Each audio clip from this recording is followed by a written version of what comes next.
I can't believe it's 2016 and we still have to talk about this. Okay, right off the bat, he's using the current year as an argument.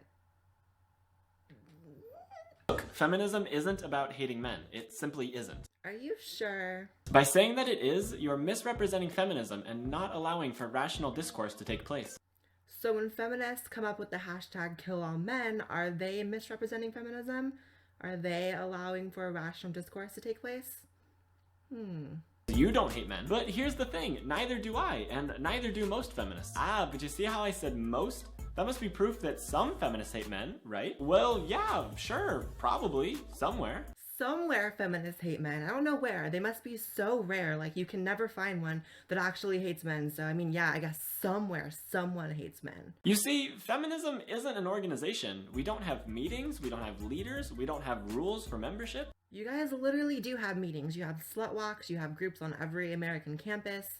Seneca Falls, anyone? Feminism as a whole doesn't hate men. By its very definition. You can't use the definition of the movement itself to prove that the people within the movement are somehow not misandric. I mean, this is the problem I have with feminism. You guys never correct your fucking excesses. Like, you guys won't even acknowledge that there are feminists who hate men. Like, the hashtag #KillAllMen and the male tears mugs, they don't come out of nowhere. Like, for it to be a trending topic, it has to be thousands of people pitching in. Clearly, there's a large element of man-hating within the movement. No? No? Okay. But maybe you get confused when we talk about things that relate to being a man. You are so condescending. There are a few concepts that we regularly critique and argue against, and it's possible that some of those could be misconstrued as being against men. Like critiquing the way they sit and saying they're manspreading, or critiquing the way they talk and saying they're mansplaining. Every little movement is critiqued by feminists. But no, it's not against men. Okay. So basically, when you're raised as a man in our society, you're raised with certain ideas about what it means to be a man, and some of those are very harmful. Toxic masculinity asserts that for men to be considered men, they have to be violent, aggressive, dominant, angry, and never cry or show emotion. So it's true that men are raised to show their emotions less than women, but what man is raised to be violent and aggressive and angry? I mean, those are the things you just described, and coming from someone who was raised as a boy, I was never taught to be angry. I was never taught to be violent.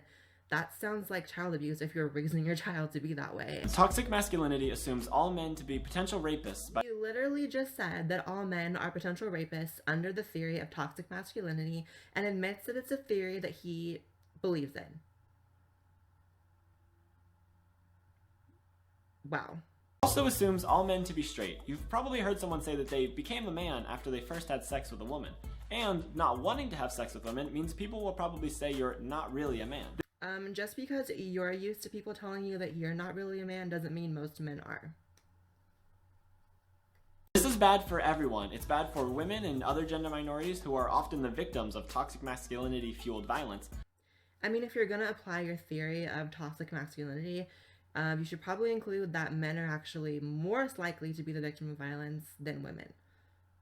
Just under your scope of reality. By identifying toxic masculinity as the problem that it is, we hope to open up even more avenues for men to be masculine in non-toxic ways. So it's kind of interesting how you open up the video saying that feminism is not organized, but you keep speaking in we want this and we hope this and we do this. It's like, are you guys a fucking group with an organized belief system, or are you not? Like, you need to pick one. Second is the patriarchy, the big scary word that Patriarchy, in its simplest form, is a social system where men hold the most power. I've never really understood why feminists have such a problem with the fact that more men hold positions of power in government when all of their interests are being represented, all of their rights are intact. Like, what exactly is the problem? Like, it seems like you're just regulating whether or not they have a penis or a vagina, and how do you know that they identify as men? Transphobe. Since the patriarchy is a system where men are considered superior, we should all want to destroy the patriarchy. Gender is not a social class. Men are not on top and women are not on bottom. Third is gender roles, which you've pretty clearly seen laid out if you've ever been to a toy store. Blue is for boys, pink is for girls. Guns, tanks, and cars are for boys. Dolls, flowers, and makeup are for girls. Other things we associate with gender, like makeup, dresses, or short hair, are equally made up. But why are little kids playing with toys that suit their interests? And women naturally wanting to wear makeup and dresses. Why is that bad? Like, why do you guys seek to dismantle something that isn't harming anyone and that most people are actually completely okay with? Men are supposed to be dominant and women are supposed to be submissive. I don't really know why feminists are so obsessed with the idea that masculinity is inherently dominant and that femininity is inherently submissive. To me, they seem completely complementary, and I think a lot of people think that way as well. Femininity picks up where masculinity drops the ball and vice versa. It's not this hierarchy. You keep insisting there's a hierarchy in gender. There isn't. Fourth is sexism, which you've definitely heard of. Sexism is the institutionalized discrimination against a gender or genders. Hey, we're getting somewhere. He didn't insist that sexism can only happen to women. He said to any gender.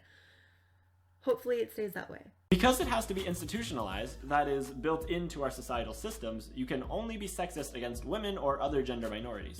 Holy shit, I swear to God, I did not pre-watch this video. Literally right after I said that I hope he sticks to the fact that you can be sexist towards men or women, he continues to say that you cannot be sexist towards men.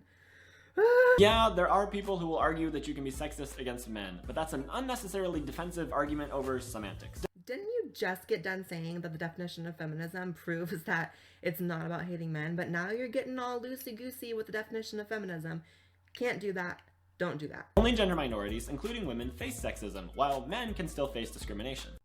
And didn't you also just say some bullshit about arguing about semantics, but now you want to like say that men cannot be the victims of sexism, but they can be the victims of discrimination? Wouldn't that be like sexist discrimination? No? No? Stop! Sexism is baked into the very foundation of everything that we do. It's all around us. It's how women are catcalled and harassed on the streets daily, and it's how women are paid less than men for doing the same work. No, they're not. Fifth is male privilege, which goes hand in hand with sexism. When you're loud and demanding, you're more likely to be called strong than bossy. Actually, they're more likely to be accused of mansplaining and silenced for infringing on a safe space for women. You can walk down the street without having to worry about catcallers. Yeah, you just have to worry about like way higher rates of violence and physical assault, but catcalling, you don't have to worry about that, so you're privileged. This video is a part of a series I'm doing for Everyday Feminism, a website dedicated to helping you stand up to and break down everyday oppression. So you're from that fucking website. Okay, it makes more sense now. That website is cancer. Oh, the things I do for this YouTube channel. Sitting through that video was not how I wanted to spend my Friday night, but it's okay because I love you guys, and I will see you guys next time.